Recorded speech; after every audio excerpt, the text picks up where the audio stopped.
Mito Yamamoto. After work today, you're fired. These words were spoken to Mito by his boss after learning he'd been secretly sleeping overnight at the restaurant. Mito apologized because he had nowhere else to stay, but once he saves up enough, he'll find a place. However, his boss was not having it. There's been a lot of customer complaints. Not by the women. They were completely charmed by Mito, who always came to the restaurant for him. But the male patrons felt completely uncomfortable entering the shop. The boss gave Mito his bag, and even though Mito was in a tight spot, the boss's business couldn't be bothered by that kind of hassle. He was certain a pretty boy like Mito could find work anywhere. Mito leaves defeated, unable to get his pay from work once again. While contemplating his poor life decisions, the girls passing by mention how cool he is, and with one look, they all lose their minds over how hot they think he is. But to his dismay, with only 12 yen in his wallet, it looks like he's camping outside tonight. Mito makes his prayers to his mother and father in the heavens, as he's in a pinch right now. No, he's always been in a pinch, ever since his parents suddenly died. His house set ablaze. He couldn't even remember much when his parents had passed. Everything that was normal until then was completely gone. After that, he was passed around from one relative to the next, treated as a nuisance wherever he went, even thrown out by his remaining family, since he's gotten through his compulsory education. After that, Mito desperately looked for a job, having a hard time finding anything. He thought he'd try a place somewhere over the bridge. As Mito walked, it suddenly began to rain, and he found himself desperately running with only the bag over his head. He found himself soaked under a cover, and gradually passed out from not having eaten anything in a while now. Whoops, looks like he fell into a pot in a restaurant he was standing in front of. But then suddenly found one of the workers standing behind him, checking on Mito's bleeding finger. The worker took Mito into the back in order to tend to the wound, and even though Mito said he was fine, with the worker grabbing onto him, the two began blushing as he licked Mito's wound. The worker, Ruka Saotome, cried as the blood was disgusting, and fell to the ground, coughing as he exclaimed Mito's blood to be thick, sticky, tasting like curry that went rotten and sat out for an extra week. But Mito was the one reasonably concerned, since Ruka suddenly licked the wound without being asked. However, the color was so pretty, apparently Ruka wanted to taste it. Something only a vampire would say. But Mito thought there was no way. After kicking Mito out of the restaurant, Ruka's butler, Komori, asked him how the blood tasted, because it's been 10 years since Ruka drank blood from a human. Ruka remarked it as disgusting, saying the blood of a man just won't do, making Komori surmise the reason being because that boy isn't loved by anyone. How much a human has been loved and how much they've loved in return determines how sweet and delicious their blood becomes, apparently. A woman's blood is the finest, but a man's blood can be just as sweet as the amount he is loved. So Komori prompts Ruka to ripen Mito's blood. However, with memories flashing through Ruka's mind, he slaps his butler's hand away, saying if all blood is that disgusting, he'd rather keep drinking his strawberry juice. Ruka wants to be the one to decide who he will make his thrall, and doesn't want to be told what to do.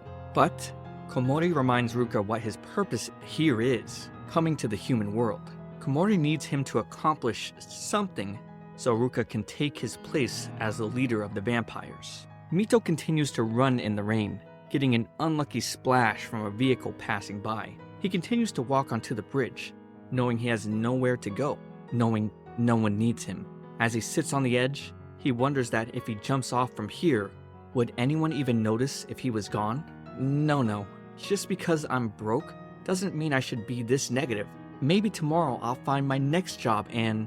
Mito suddenly slips as he was regaining his determination, but he doesn't want to die. With eyes closed, he hears Ruka's voice saying, "If you want someone to need you that badly, I could be the one who needs you, if you want." And we see him suddenly catch Mito, asking him if he's alright. Mito, teary-eyed, can't remember the last time he's been asked that. He cries over acting so stupid, but feels somewhat happy about this, only to hear Ruka suddenly say that if he keeps acting this way, his blood is going to taste worse than it already does. Ruka then suddenly takes a bite at Mito's neck, drinking the blood. Mito then gets thrown against a railing, with Ruka telling him that even though the blood is disgusting, it's still drinkable. He wondered why Mito was trying to jump, but Mito responds that he wasn't. He was just sitting on the edge thinking about how no one needs him. So, Ruka told Mito he needs him. Mito wondered if Ruka was really a vampire, a being only known from myths and fairy tales, but doesn't have the energy to stay awake. With that, Ruka takes Mito away across the sky. Later, Mito woke up to a cat and a bat and Ruka reading. This place is apparently the boys' dormitory where Ruka lives. The dormitory of Hijirigaoka Boys Academy, where Ruka is a student. He prepared a bath for Mito, and so he should go have one and then be on his way. Mito was a little confused as he thought he was going to be Ruka's vampire thrall. However, Ruka changed his mind. Even though he'd been looking for a human like Mito all along, he doesn't intend to take blood from someone who's scared of him. But just thinking about how someone finally wanted him, Mito desires to be Ruka's thrall, only to get quickly thrown into the bathroom for acting too desperate. Mito learns his blood is disgusting because he doesn't know what it means to be loved. To improve the taste, Ruka could love him, and all Mito would need to do is learn to be loved. Thoughts flooded Mito's mind, wondering if he could finally experience what it means to be loved. He desires it, desires to learn how to be loved so he can prove useful to Ruka. Surprised that Mito agreed, the two exchanged names, with Ruka telling Mito that he'll love him every day to improve the blood quality. This gets Mito embarrassed, shoving Ruka out, making the excuse that he's got to take a bath now. As Mito gets undressed, Ruka tells him how he's been saved. He'd been looking for a beautiful boy like Mito for a long time, since he can't suck the blood of human women. Which is most unfortunate because Mito is actually a girl. Oh no, what's she gonna do? Mito wakes up to the screeching cat, Marion, only to get pulled back into bed by Ruka. She screeches, wondering why they have to share a bed together, and while casually scratching his bedhead, Ruka tiredly responds it's to make Mito's blood taste better, of course. Mito stares, blushing. Reflecting on her decision to become Ruka's thrall for a place to stay, he had taken Mito in on the impression that she was a boy, a lie that Mito hopes he never finds out. Ruka pulls Mito into bed because it's time for his breakfast. She wasn't prepared for this first thing in the morning. However, with a glittering look, Ruka proclaims Mito's job as a thrall is to let him drink whenever he wants, only to subsequently get sick from the taste. Mito is a little concerned that her neck is gonna fill with holes, but with a light stroke, Ruka heals them with ease. The bat from yesterday then flies in, and wow, it's actually Ruka's butler, Komori. He brings Mito a uniform because starting today, she'll be attending Hijirigaoka Boys Academy. As Mito walks in the halls with Ruka, she has a growing concern that people will find out she's actually a girl.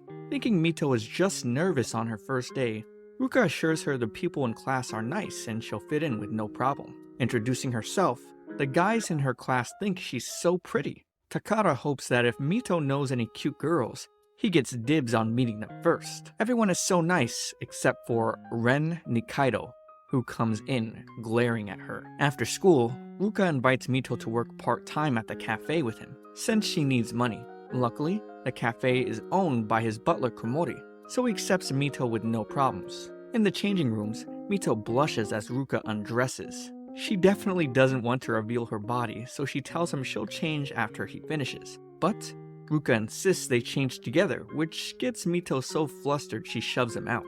At the start of their shift, Takara offers to help Mito in any way he can. Observing Juri's work, Mito thinks of him as so cute and doll-like. However, seeing her, he just scoffs. Maybe he's just in a bad mood. Then suddenly, Mito notices the crowd of girls swarming to be served by Ruka. Looking at them swooning all over him, Mito can't help but think with their charms and beauty, their blood must taste much better than hers. Ruka tells Mito to get the dried fruit from the pantry, and on the way over, she's fixated on the idea that Ruka could truly drink delicious blood from any of the girls he wants, making her feel inferior. Juri appears, asking Mito what she's plotting. He knows there's something different about her. What is she hiding?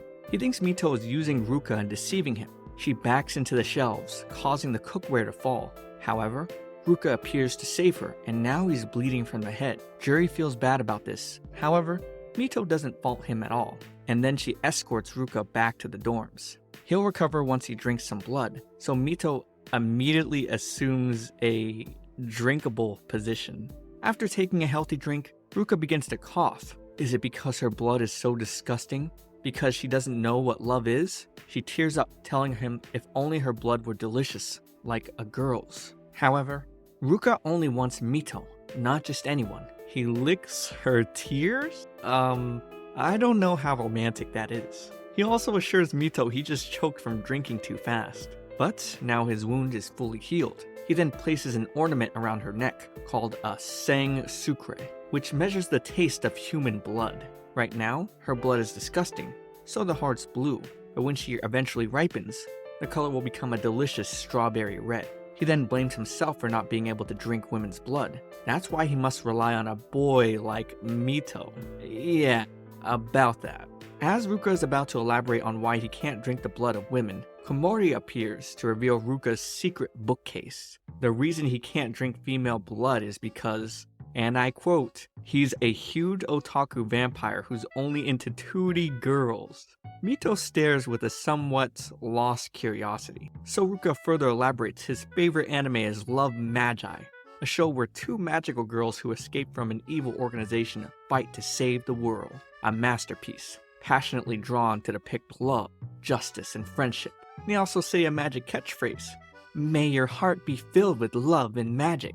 Something that Ruka ridiculously imitates. Ruka feels completely judged for his ridiculous otaku hobbies, especially also given that he's bad with 3D women. However, this makes Mito happy knowing she has a real purpose here. With her teasing him, Ruka doesn't take it too kindly. Regardless, Mito is hoping she can stay here forever. During breakfast, Mito enjoys the cafeteria food at the academy, voraciously eating to recover from all the blood loss. Juri remarks that Mito seems to eat a lot in the morning. Takeda asks how Ruka's doing since yesterday's incident, but she doesn't want to reveal Ruka's otaku secret. She then tells Juri that he was right. She is hiding something, but promises it's nothing that would hurt Ruka or any of them. Juri accepts this, and as he's about to reveal a secret himself, Takada comes back because he wants in on it too, but this ends up going nowhere. They then hear motor noises, and outside, Mito spots her classmate Ren as he takes off his helmet.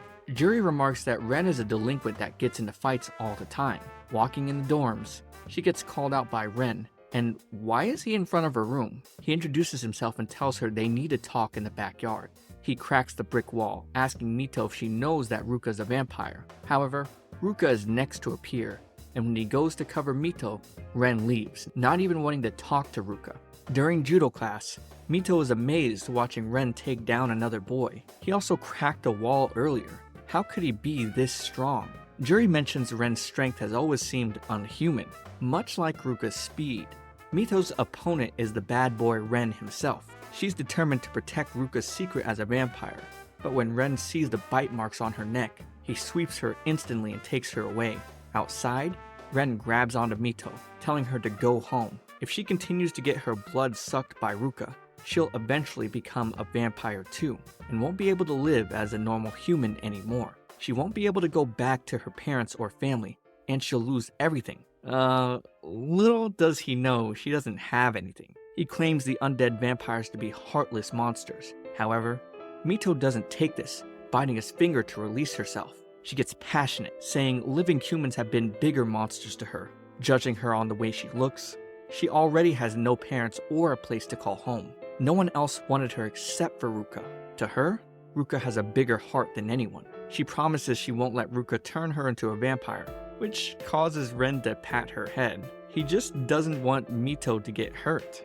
With everything resolved, the two ditch class, all while Ruka had been observing them. Hearing everything she said, Ruka wonders what these feelings he's having are. As a child, Ren has always had ridiculous strength, accidentally hurting other boys around him. Parents would often call him a monster and tell their kids not to play with him ever again, but his mother would always comfort him and tell him he's fine the way he is.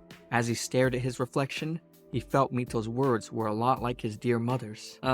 What is the secret to Ren's strength? Find out next time by liking this video and subscribing to my channel. Also, watch this next video. It's me, ComfyTea. I'll see you all in the next one.